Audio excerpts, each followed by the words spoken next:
स्थानिक स्वराज्य संस्थेच्या निवडणुकीच्या दृष्टिकोनातून सावरोली जिल्हा परिषद गटाचे उमेदवार संतोष बैलमारे यांच्या प्रचारासाठी माजी मंत्री आमदार सचिन अहिरे स्वतः निवडणुकीच्या मैदानात उतरलेले पाहायला मिळाले. कामगारांचे हक्क व युवकांचा रोजगार आणि शेतकऱ्यांच्या ज्वलंत प्रश्नावर परिवर्तन विकास आघाडीची ठाम भूमिका असेल असे सांगत सावरोलीतील जनतेचा प्रचंड विश्वास संतोष बैलमारेवर असल्याने यंदाच्या निवडणुकीत त्यांना मोठा मताधिक्य मिळेल असा विश्वास सचिन अहिरे यांनी व्यक्त केला. ह्याला ही जी संधी मिळाल्यानंतर पुढच्या आगामी काळामध्ये लोकसभा आणि विधानसभेला एक दिशा ही निवडणूक मिळून देऊ शकते आणि त्या दृष्टिकोनातून मला असं वाटते आपले हेवे देवे आपली नाराजगी आजूबाजूला ठेवून आपण पूर्ण ताकदीने या सर्व तिन्ही उमेदवारांच्या मागे उभं राहण्याचं काम केलं पाहिजे. एक मला आपल्याला नम्र विनंती करायची, तर आता मी पण जुन्नर बिन्नर किंवा खेड आळंदी इकडनंच मी आलोय.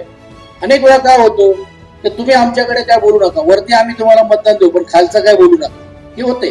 त्यात काय लपून सारखं नाही.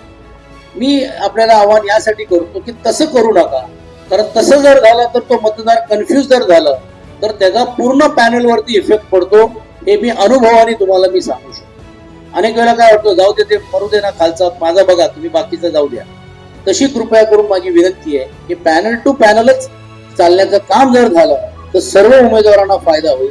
कारण आपल्याला वाटते का हा आपला आहे म्हणून हा आपल्याला बोलेल आणि वरती गमती करेल किंवा वरती आपल्याला देईल आणि खाली गमती करेल, तसं होत नाही. ते जर संकेत जर खाली जर गेल्या लोकांमध्ये तर मग लोक वेगवेगळा विचार करतात आणि मग अर्धे इकडे आणि अर्धे इकडे राहिले तर त्याचा दुष्परिणाम हे पुढच्या काळामध्ये सर्व पॅनलच्या उमेदवारांना होतो. आणि म्हणून मी आपल्याला आवाहन करीन की या सर्व उमेदवारांना निवडून देणं हे सर्व गरजेचं आहे.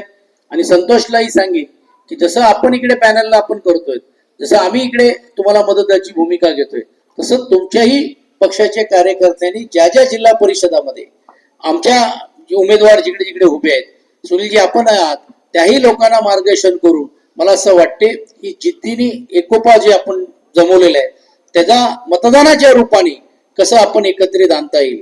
कारण नगरपालिकेच्या याच्यामध्ये काय गमती जमती नाही झाल्या अशाचा भाग नाहीये. म्हणजे वडील आले आणि मुलगा गेला, मुलगा आले वडील गेले, अशी काही झालेले आहेत तुम्हाला माहित आहे. मी बघा त्याची सर्व कुंडली काढायला गेलो तर खूप आपल्याला वेळ लागेल, पण तो जाऊ द्या. पण माझी अशी विनंती आहे की त्याचा दुष्परिणाम असा होतो का मग ती आघाडीवरती कार्यकर्ता तयार होत नाही ना.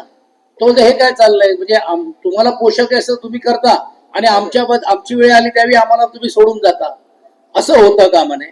म्हणून त्याही दृष्टिकोनातून मला असं वाटते की आघाडी ही पुढे जर कायम जर ठेवायची असेल मग पक्षप्रमुख पुढच्या काळातला काय जे काय असेल ते निर्णय घेतील, पण ही ठेवायची असेल तर इकडची जी मक्तेदारी गेल्या अनेक महिन्यापासून अनेक वर्षापासून जे चाललेले आहेत आणि काहींना असं वाटते की ही आमचीच मोनोपॉली, आम्ही बोलू ते आम्ही करू ते.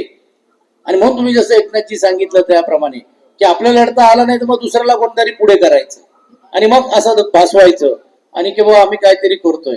ह्या सर्व ज्या गोष्टी होत आहेत त्याला जर आपल्याला कुठे जर त्याला अंतिम स्वरूप जर द्यायचं असेल तर मला वाटतं या निवडणुकीमध्ये आपले सर्व उमेदवार मग संतोष बैलमारेंचं घड्याळ असेल, पूनमताई असतील किंबहुना प्रमिलाताई असतील, प्रमिलाताई पाटील जी असतील, पूनमताई म्हात्रे जी असतील, यांची मशाल हे पेटवणं आणि किंवा त्याच्यासमोर बटन दाबणं हे आपल्या सर्वांचं कर्तव्य आहे असं मी या निमित्ताने आपल्याला परत एकदा आवाहन करतो आणि थांबतो. धन्यवाद.